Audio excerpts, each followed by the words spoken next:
రీసెంట్‌గా ఉత్తరప్రదేశ్ గవర్నర్ ఆనందీబెన్ పటేల్ గారు చేసిన కొన్ని స్టేట్మెంట్స్ వివాదాస్పదమయ్యాయి. ముఖ్యంగా నిన్న వారణాసిలోని మహాత్మా గాంధీ కాశీ విద్యాపీఠ్‌లో ఆవిడ కాన్వకేషన్ సెరమనీకి అటెండ్ అయ్యారు. దానిలో ఆవిడ లివ్ ఇన్ రిలేషన్‌షిప్స్ గురించి మాట్లాడారు. అంటే సహజీవనం అనేది తప్పని చెప్పి, ఆడపిల్లలు ఈ మధ్య చాలామంది దానిలో ఇండల్జ్ అవుతున్నారని, చదువుపైన దృష్టి పక్కన పెట్టేస్తున్నారని, అంతేకాదు ఇంతకుముందు కూడా 2 రోజుల క్రితం కూడా ఆవిడ ఇలాంటి టాపిక్కే ఇంకో యూనివర్సిటీలో మాట్లాడుతూ అమ్మాయిలు 15, 20 సంవత్సరాల మధ్య ఉన్న అమ్మాయిలు చాలా మంది పెళ్లి కాకుండానే పిల్లల్ని కనేసి ఆర్ఫనేజ్ హోమ్స్ ముందు క్యూ కట్టేసి ఆ పిల్లల్ని అనాథలు చేస్తున్నారని, ఆ పిల్లలకి లెజిటిమేట్ రైట్స్ లేకుండా చేస్తున్నారని చెప్పి కూడా ఆవిడ చెప్పుకొచ్చారనమాట. అంతేకాదు నిన్న చెప్పిన స్టేట్మెంట్‌లో ఆవిడ ఒక దారుణమైన విషయం కూడా చెప్పారు.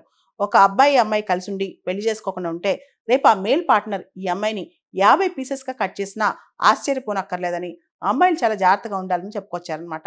ఆవిడకిప్పుడు 83 సంవత్సరాలు. ఈవిడ ఇలా మాట్లాడటం రైటా? రాంగా? అని చెప్పి ఇప్పుడు చాలా వరకు చర్చ జరుగుతుంది.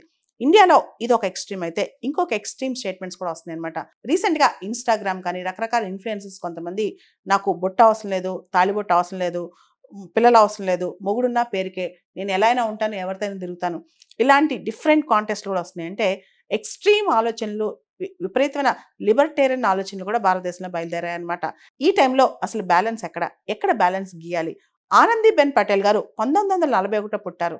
ఇప్పటికి అప్పటికి సమాజం మారిపోయింది. ఇప్పుడు సమాజాన్ని యాక్సెప్ట్ చేయాలా? ఎక్స్‌ట్రీమిటీస్‌ని యాక్సెప్ట్ చేయాలా? లేదా ఆవిడ పద్ధతే కరెక్టా? ఆవిడ చెప్పినయే నిజాలా? వీటి మీదే ఇప్పుడు చర్చ జరుగుతుందనమాట.